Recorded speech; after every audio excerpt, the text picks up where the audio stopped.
We all crave for that amazing relationship with that special person. We nurture wonderful ideas of how we want it to be. We daydream the events we want with them. When we finally meet them, the rush of adrenaline we feel in us cannot be quantified. And just when we think we are there, or in this case, almost there, we realize we are about to lose this person.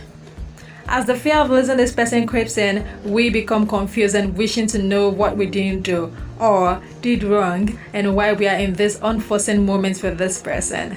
There are many reasons and signs why that could be, but I have narrowed it down to the most pressing 3 issues. So, here I have 3 giveaway signs that your relationship is about to crumble. But before we continue, if you're new here, welcome. Please consider joining the Lovers family by subscribing. This will help my channel in growing. Give it a thumbs up if you enjoyed the video and don't like it if you don't. This is my way of getting feedback from you. Be kind enough to share this video and also comment down below if you have any suggestions for me. And for my lovely subscribers, hi lovers! I hope you had a great love-filled week. Thank you for coming back. I really appreciate it. If you are new here but yet to subscribe, what are you waiting for? Please do consider subscribing. Thank you. Make sure you stick to the end for the bonus love word of the week. Without further delay, let's get into the business of the day. 3 signs your relationship is about to go sour. Sign number 1, pride.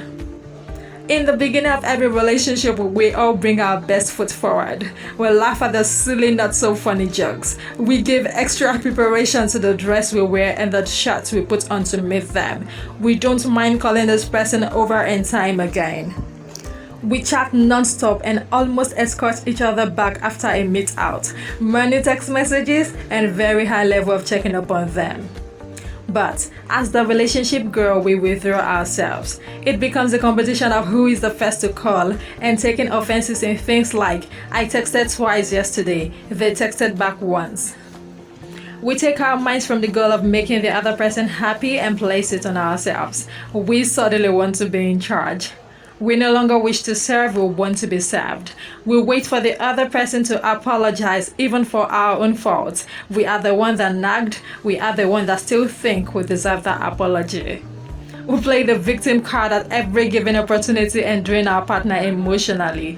The joy that they once had when with us is suddenly replaced with remarkable frustration. They become careful when around us, more quiet than usual, and hide from our presence. The fact that we are more educated than our partners is not a good reason to look down on them. We shouldn't bring up age barrier while discussing with them, for the singular reason that we are now partners. The younger partner shouldn't capitalize on the notion that we are partners and then disrespect the older partner. There is need for balance in our outreach with our loved ones. If not for anything, consider the kids watching you and how they may likely follow in that step. There is no need for arrogance displayed to someone who we truly care about. We shouldn't wait to settle discourse between someone we claim not to be able to live without. Even if you did not choose this person as your spouse, but for whatever reason they are now your spouse, you should consider being humble and accept the fate in goodwill. Stick with them. You may end up finding out they were worth it on the long run. No matter how much our growing up might have influenced us, consider the other person and adjust accordingly. Give them the best of you. Life is too short to hold back. Even if you are the sole provider of the home, that's not a warranty to be proud. If you are treated the way you are treating them, how happy will you be? How fulfilled will you get from that relationship? How cheerful will you talk about it? Sign number 2, breaking promises. If you were in the habit of breaking promises, now is the best time to stop it. When you break a promise, it practically means you lied. And most people do not wish to hold the hands of someone who lies, that including you. I am sure you don't like being lied to either. You may say, I didn't lie. I just wasn't disposed to bring the promise to fruition. Why promise what you cannot do at first then? If someone is not the only one for you, don't say they are. If you won't stop talking to a person for their sake, don't tell them you will. If you are not ready to see their parents, don't give them the impression that you are. If you are an addict smoker or drinker, don't make the situation trivial. Let them know you for you, see you for you, understand you for you. Do not deceive anyone to get them to stay with you. Choosing a permanent lie to resolve issues is not a good way to go. If they want to stay with you, they will. Contrary to many opinions, love is a conscious choice. When you take that choice from them, that isn't love anymore. If they leave you because they now know you, there is always, all of the time, someone out there who, when you meet them, you just have to let them know who you are. And when they see you, they will gravitate towards you anyways. But you need to be patient, my friend, to meet that kind of person. Genuineness in a relationship can fix your partner's mindset about you and help them to stand up for you even in your absence. They can say, I know my spouse cannot do that, or I am aware my partner can make that decision. Whether you like it or not, breaking promises can reduce trust in the relationship. This can also prompt insecurities and careful observations of all you do or say. If it is possible for you to let them know all you did before you met them, walk them into it. If it is necessary, let them know you are not that kind of person anymore. You are better and changed. Do well to not break the promise, and do not promise them at all if you are still working on those things. Let them know you are still fixing yourself, and maybe with their help you will be better. Be open. Even if you're still in love with your ex or a crush, as painful as it might be, talk about it with them. No one wants to be a second option. But you know what no one wants more than that?